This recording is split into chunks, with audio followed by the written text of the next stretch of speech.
You know what? It's a good day, a good weekend. I think all the fans are like me, a bit excited, a bit happy, and a bit relieved that we won 2-0. We got the 3 points and we move on.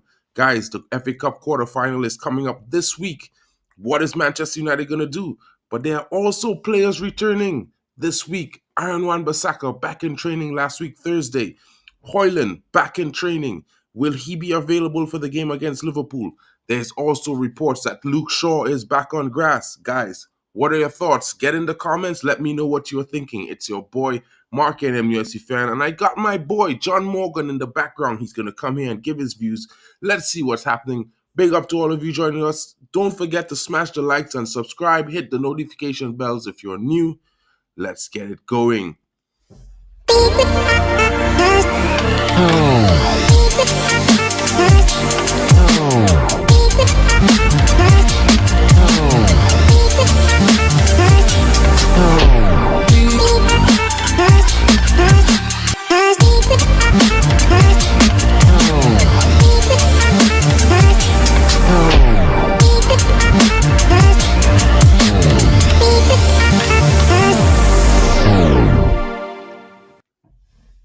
Big up to everyone joining me, and I got my buddy John Morgan here. John, I think your camera is slightly blurry, buddy, but it should be fine.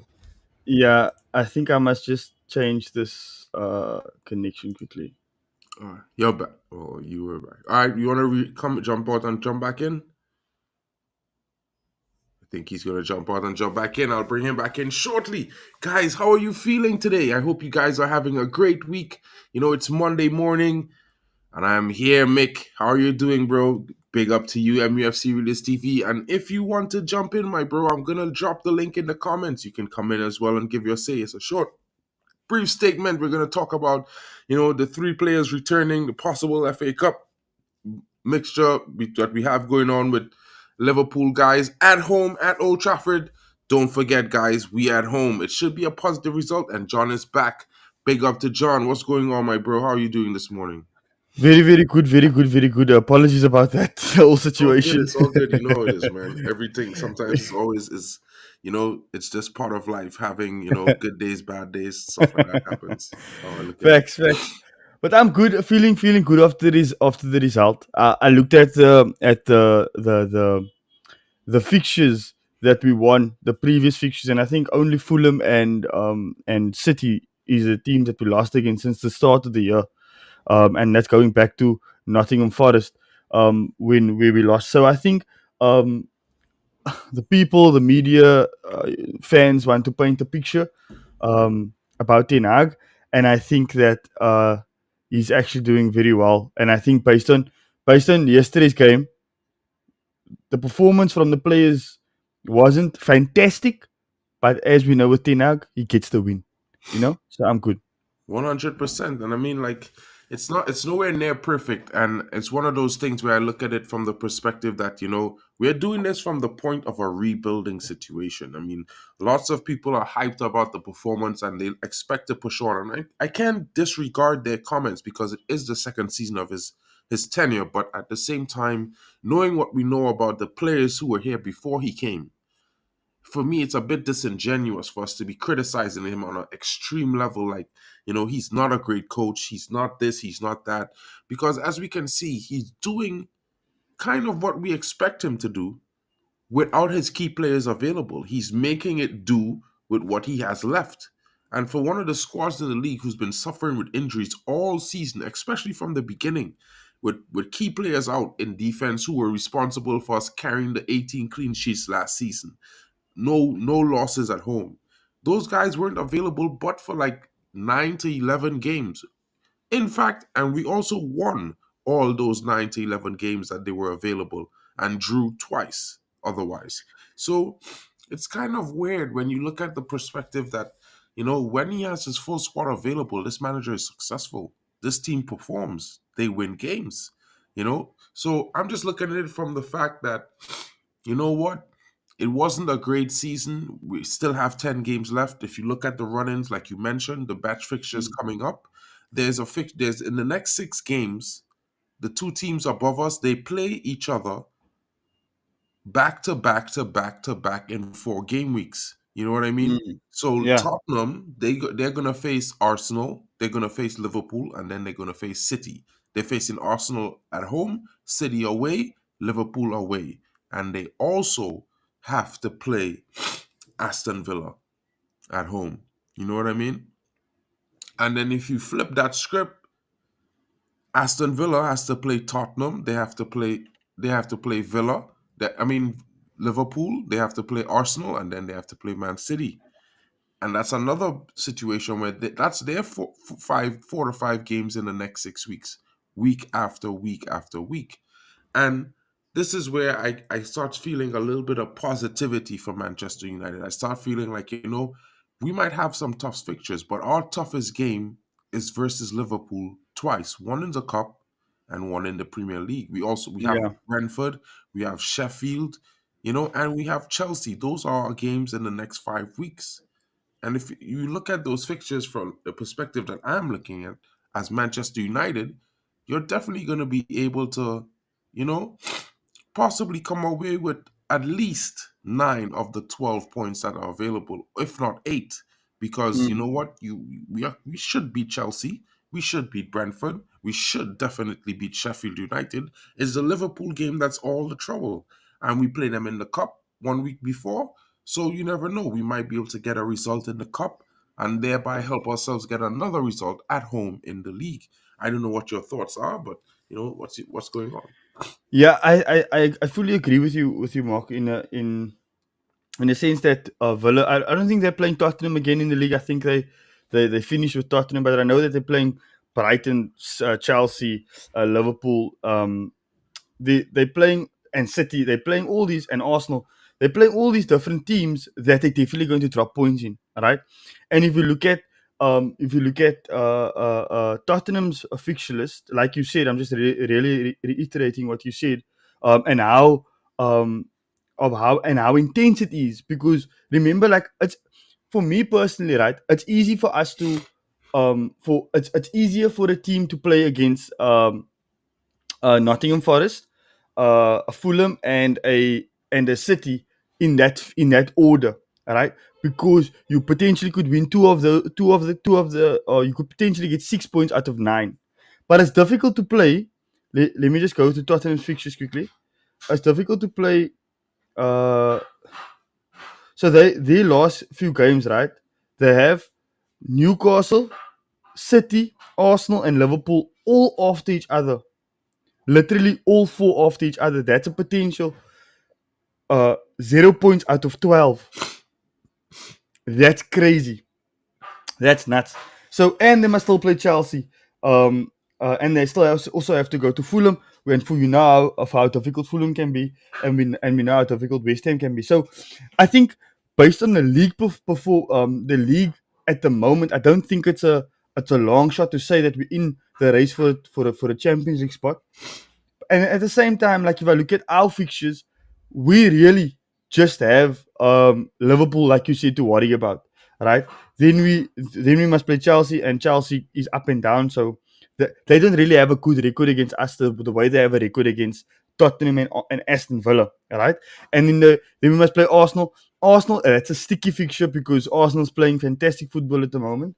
But as you can see with their game, they still have a mistake in them, man, right? So 100%. if we can keep our players fit, all right, if we can get Lissandro Martinez back now after the international break and he goes in the run of games, if we can get a Luke Shaw back, and I don't know how quick, I don't know if Luke Shaw is going to be available because I know that Ten Hag said that it's looking like he's going to be ready in the last few games of the season. That's what he said. So then we're going to have to play with Wan Bissaka and Dallo. But Wan Bissaka and Dallo is not bad if you have Alessandro Martinez in defense with Varane or Maguire. All right. So for me, we need to get players back. Rasmus Højlund is integral to the way we attack. And if I look at the last couple of games that we played without him. We've struggled. Like we've struggled from a performance point of view. But with Ten Hag, he finds a way to win.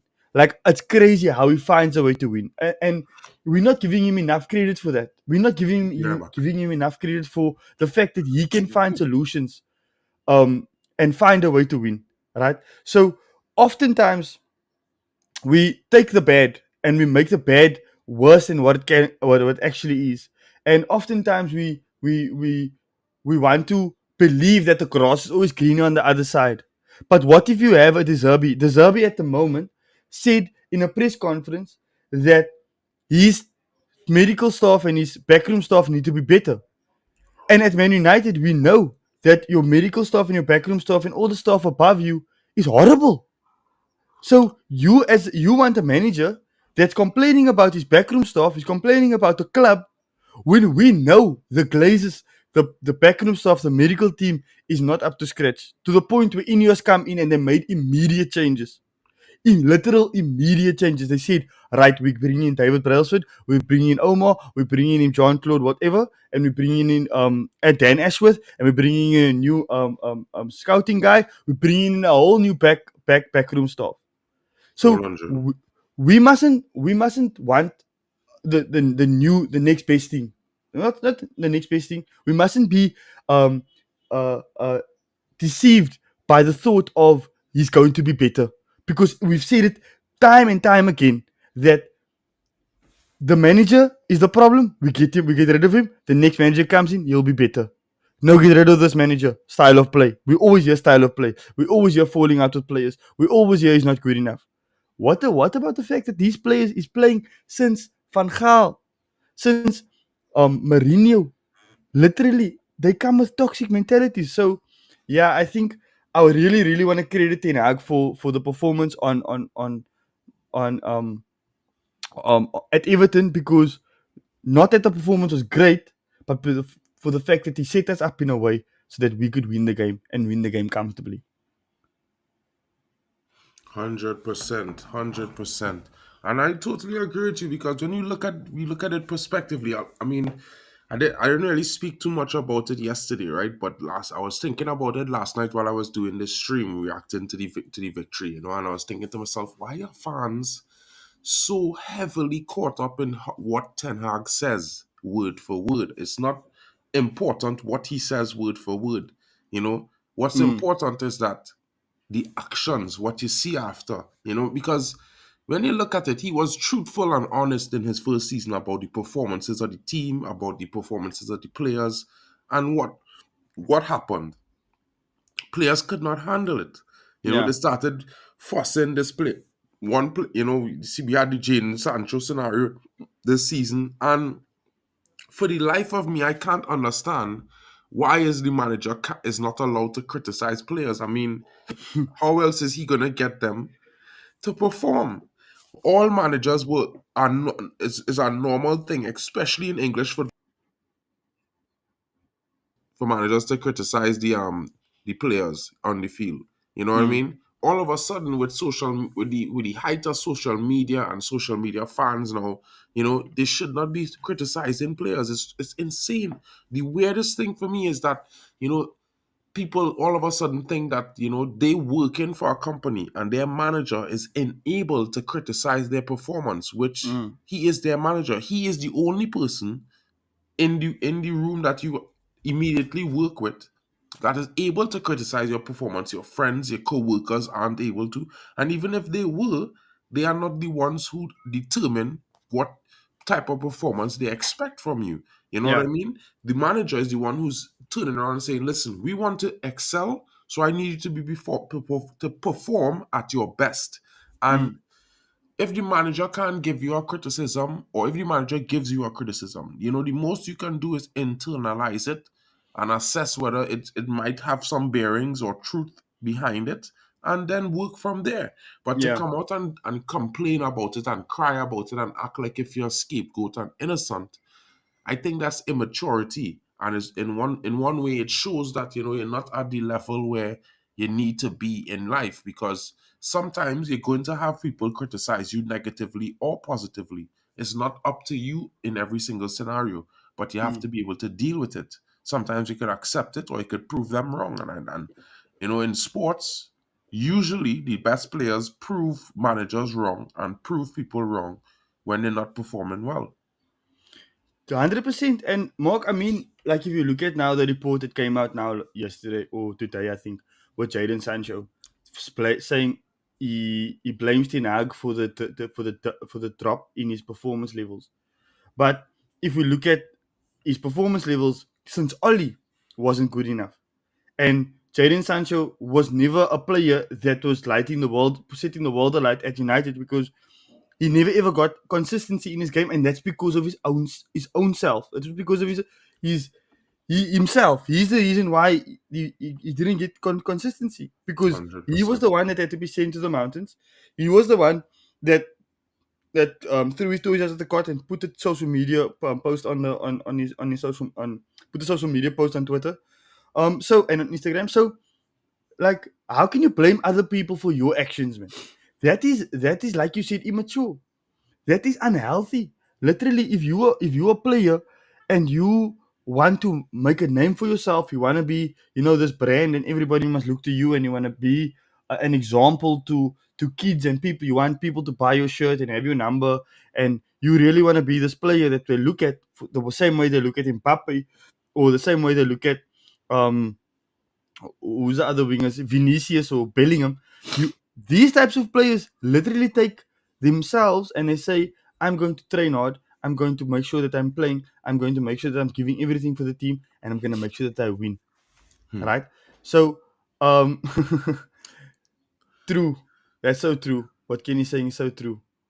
Yeah, that's when you think about those kind of things, you look at, I just feel like the online fans become a mob, this kind of angry mob that they don't think anything into context. All it is act is based on the initial emotion, The world, yeah, we wish the world was black and white. Honestly, you wish it was just Mm, right and wrong, good yeah. and bad, to do or not to do, you know what I mean? Good things and bad things separate. Everyone wishes those things. But right now, but if you look at it, there's so much more color in the world, right? So there's the scale and the spectrum in between the black and the white and the left Mm, and the right, and the good and the bad. And I'm not trying to make any excuses for anybody, but if I look at my mm, own life, I don't live up. I'm not perfect. You know what I mean? I didn't have the perfect start from beginning to end. I've made mistakes. I've failed at some things and succeeded at yeah. others. You know what I mean? I have had As of to. all, we all have, bro. Yeah, and when I look at it, no, I might not have committed any crimes, and some people may have. But at the Mm. end of the day, do we judge everyone based on solely the mistakes that they have made in life? I don't think that's what we do. I think Uh-uh. we would try to understand the situation and the context behind their mistakes and try to give them, a certain level of understanding. I mean, there's some mistakes where you're like, this is very bad. You know what I mean? This I don't Yeah. really believe in. But then there's some mistakes where, it's not always an action. It could be an inaction or it could be an accusation. And nobody really knows the Mm. situation and how it comes about. But I wouldn't comment on it too much. But I just was saying that Man United fans and fans of football in general, the world, it doesn't work so easy. And to just say that, our manager isn't good because he didn't win a league title in 2 seasons in it, is too easy for me. Eric Ten Hag has shown previously before he came to United that he's excellent when working with a system that he knows what type of players to provide for a system to get it to work. And since we are forming a system with the best in class, Mm. won't he be exceptional with that system around him? I hear the argument from a lot of fans, including, the likes of Alice Abrams and, Alice Talks Footy. These guys, Saeed and these guys talking about Eric Ten Hag will be fired if he doesn't give up his veto. He will have to have a new direction because, Ineos is going to take away his power to select players. And I'm laughing because what's so hilarious to me is that all top clubs, elite football clubs around the world, they have a discussion with the manager. The Mm. manager must be involved in the players coming in. Now, Yeah. at the end of the day, the player profile will fit the club style of play, but the Mm. manager will still have listen, I want this type of player to fit this profile. I want this type of personality because it will enhance my squad. And I think this is what, Ineos and Sir Jim Ratcliffe are going to do over the summer. They're going to move on some players and they're going to bring in 4 to 5 players that fit the style of play and see if there's a big change between now and, and December on the next window, because I feel like it's the cheapest thing, is the most sustainable thing to do, and it's the easiest thing to do is to just keep the manager, give him profiles to support his style of play, all the while, moving the needle forward for the club in the direction of progress. Because, if you move on 4 to 5 players and you bring in 4 to 5 players that fit the system, it benefits the club, because at the end of the day, no matter which manager comes in, all of them are of the same kind of style: expansive, attacking football, high intensity, And if you bring 4 to 5 players in with Eric Ten Hag, it keeps a stability sense, a sense of stableness.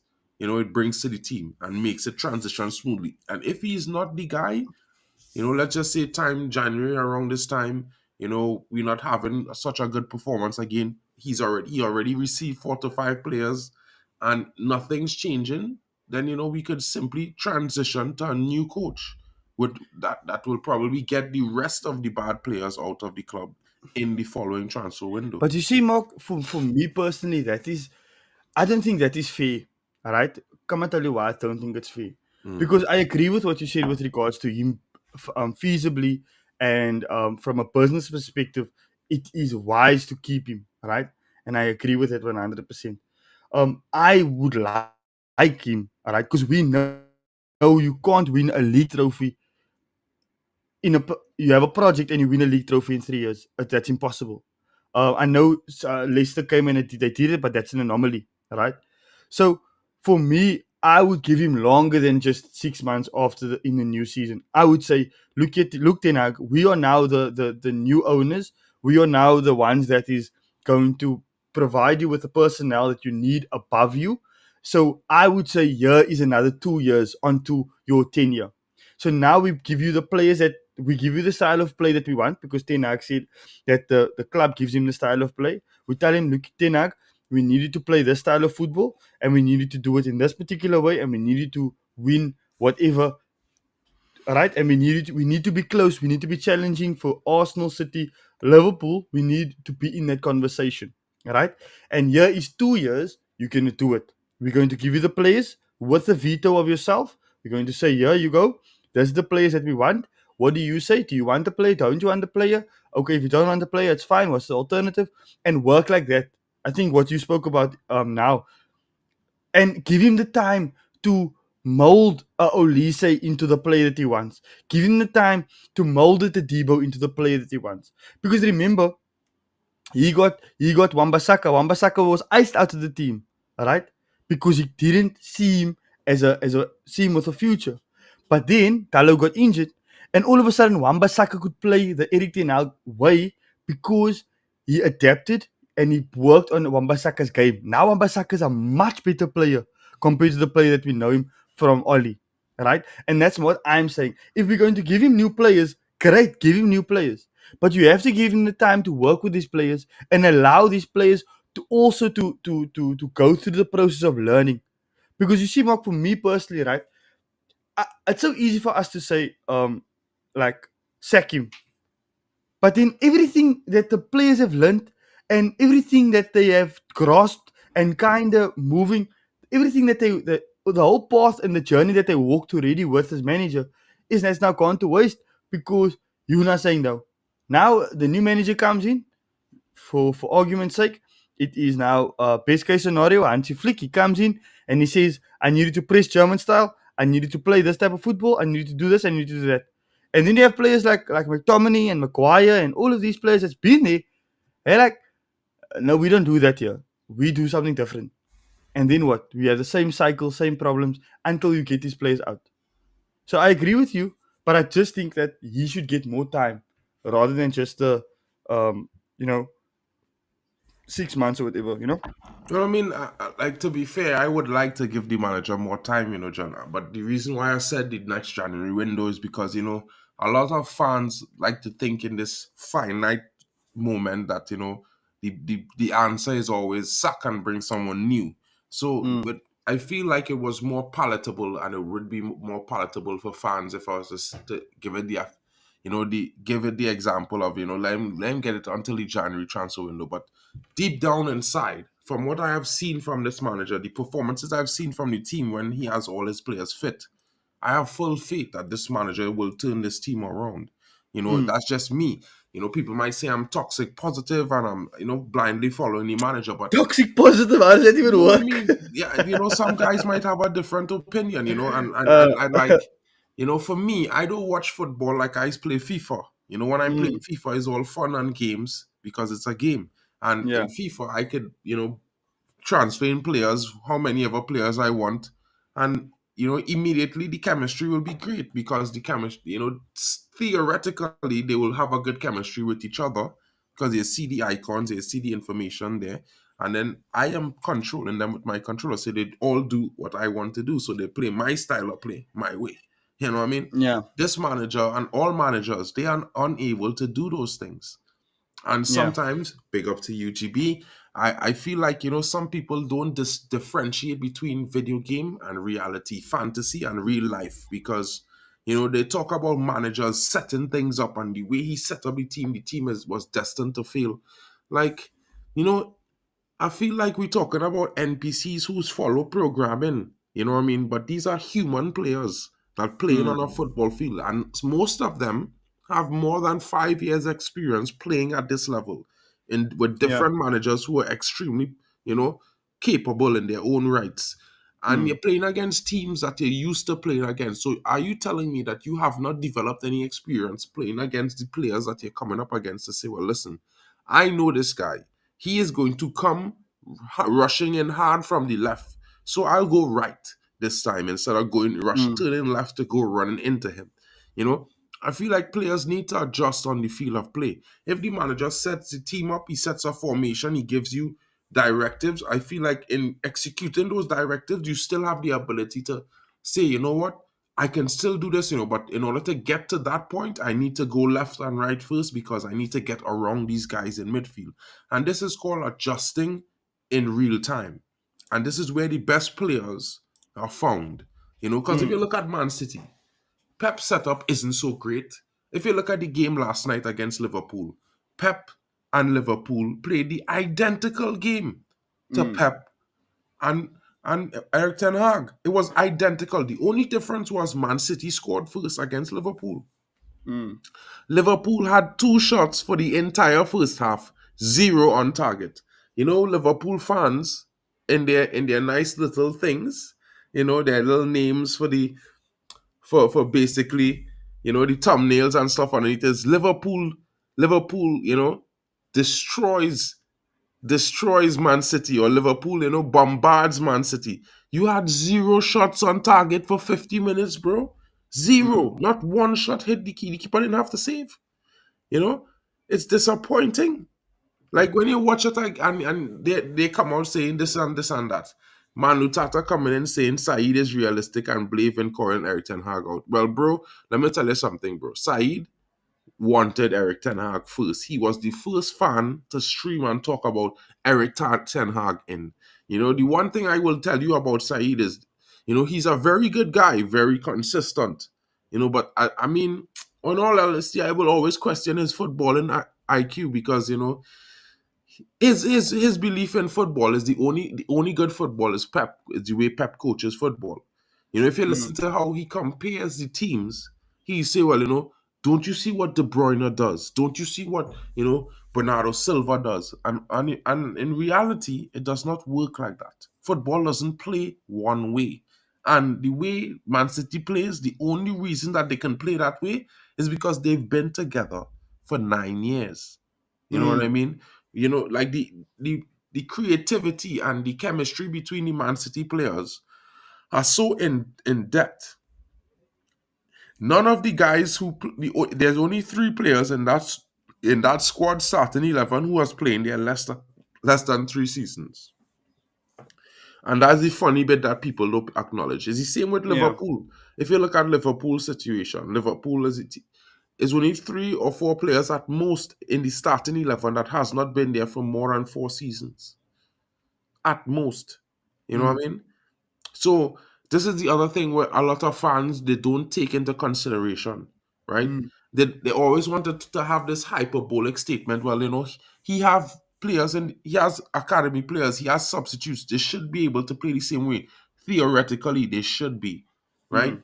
Theoretically, they should be. But at the same time, you know, you have to think about it. Just like some of us are, I am a sound designer. You know what I mean? I'm very good with audio, very good with video equipment as well. I do live events. So, you know, I'm not going to take up a camera and walk around and start filming people and say I'm a great cameraman. You know what I Mm. mean? That takes time. Like, you know, pointing a camera is easy, but getting the right shots at the right time, it takes experience and know-how.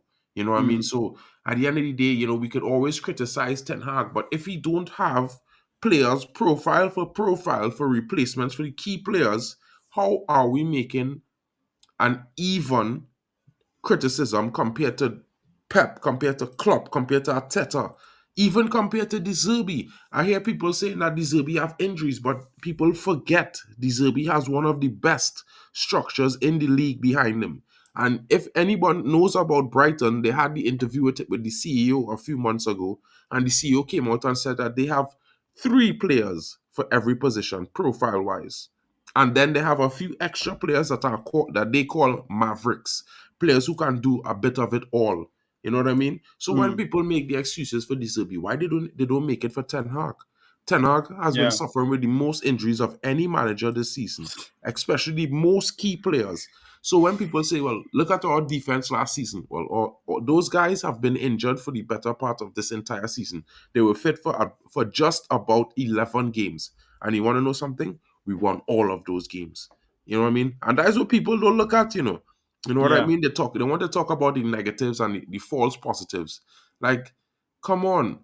The reality is, when you look at some teams, you could see the effort of the players on the field. Whether there's Crystal Palace, whether there's Burnley, Luton, or Chelsea, you know, you could see the difference with a player who plays with effort and a player who's just there. And at the end of the day, there's been so many games this season where players have not been performing well, and we want to blame the manager. But when you look at their performances, they could only blame themselves because they have to come out and give their all. They are being paid a job. No one cares. Honestly, I don't care if they like the manager or they don't like the manager, because at the end of the day, they are playing for Manchester United. So they're supposed to love the club and play for the club. The manager should not matter whether he's there or not. They should be given a top performance regardless. Yeah. I agree with you fully. I agree with you 100%. And the only thing that the only way we can get that Pep style, Klopp style, or Tite style is time. That's all. But yeah, that's all. That's all I have to say with regards to that for now. Um, I don't know what you still want to say, but I think I'm just so tired of the whole Eric Ten Hag out and not taking into consideration everything, because at the end of the day, what can we say? We can either say and ignore everything that we've done uh, over the last couple of or last year and a bit, or we can actually look forward and say there's mitigating circumstances. Let's just call this what it is, the way it's supposed to be, the same way Liverpool did last season, and let's move forward to this. Let's move forward. We can still win a trophy. We can still get into the top 4, but let's stop criticizing and being over negative. Yeah, Yeah. and I just wanted to answer Manu Tata here, bro. No, you can, of course, you can change your mind. That's totally fair. It's your opinion. And, like, I'm not telling you that you and Saeed are entirely wrong, you know. You know what I mean? Because you're seeing something different from what I'm seeing. But I would also contribute that Saeed is heavily, his decision also has a, you know, bearing on the fact that has good relations with Amad Diallo, who's not getting game time. And from my perspective, if a player is undeniable, he's undeniable. Nothing could stop him. You know what I mean? And the way Yeah. they talk is like Ahmad is the savior. He is undeniably good.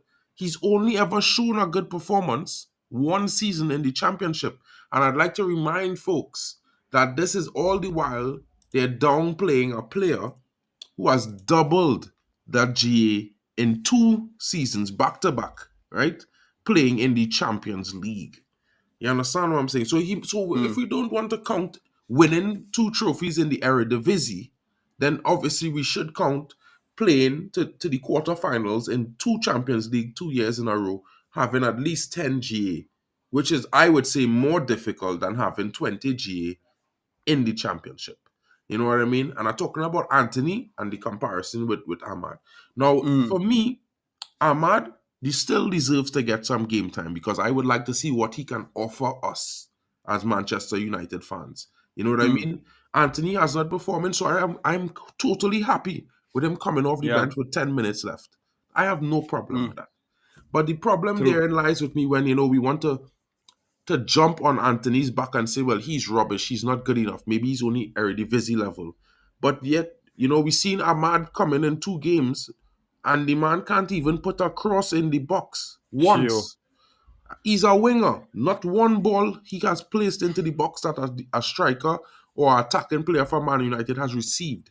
So for me, it's like, what does he offer? Mm. Or does it just, or y'all just want to see him running about in his shirt on the field? Because that's basically what he has been doing in Mm. his cameos. You know what I mean?